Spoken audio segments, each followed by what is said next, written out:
Bonjour Junior 6. Aujourd'hui, on va faire l'unité 5, une nouvelle unité dans semestre 2. عندنا الترم الثاني حنبتدي unité 5. Le tourisme en France. Le tourisme en France يعني السياحة في فرنسا. Le tourisme en France. حنشوفوا اللكسيك الكلمات. Le pays هي الدولة. Le pays. Le monde هو العالم. Les sites touristiques هما الأماكن السياحية. Les sites touristiques.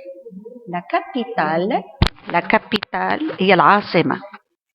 Les monuments هما الآثار. Le symbole مثلا السيمبول هو الشعار. Le symbole. L'avenue هو الشارع الواسع الكبير. L'avenue. Le centre هو الميدان. La tour هي البرج. La tour. Un parc d'attraction هو حديقة الملاهي. Un parc d'attraction. طب حنشوفوا الفوكابولير الكلمات اللي عندنا. لي سيت توريستيك الأماكن السياحية في فرنسا هي إيه؟ لي سيت توريستيك. تور إيفل حنا عارفين برج إيفل اسمه تور إيفل. ديزني لاند باريس. عندنا ديزني لاند عارفين أنه كاين في ديزني لاند كاين في أمريكا بس كاين كمان في باريس. ديزني لاند مدينة الملاهي كبيرة قوي. ديزني لاند باريس. Le château de Versailles. قصر فرساي. Le château de Versailles. قصر فرساي هو قصر الرئاسة عندهم في فرنسا اسمه le château de Versailles.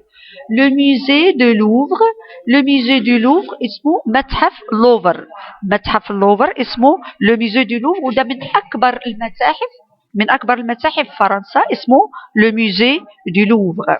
حتى أنه فيها عاملين هرم البيراميد بتاع مصر عاملينهم من الإزاز. بعدين عندهم كمان le musée d'Orsay. متحف أورساي وكمان من أكبر المتاحف في العالم. le musée d'Orsay متحف أورساي. la cité des sciences et de l'industrie مدينة العلوم كبيرة عندهم كمان في باريس. la cité des sciences et de l'industrie. l'arc de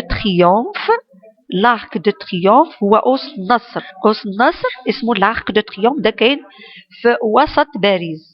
l'arc de triomphe. l'avenue des Champs-Élysées وهي من أكبر الشوارع في العالم. l'avenue des Champs-Élysées شارع شانزليزي معروف ده.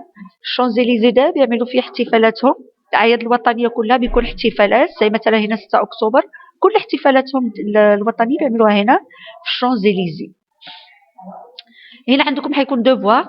حنعمل دوفوار حنكتب طبعا الدوفوار هنا والمرة الجاية إن شاء الله حيكون في ديكتي في الكلمات دي. ميرسي.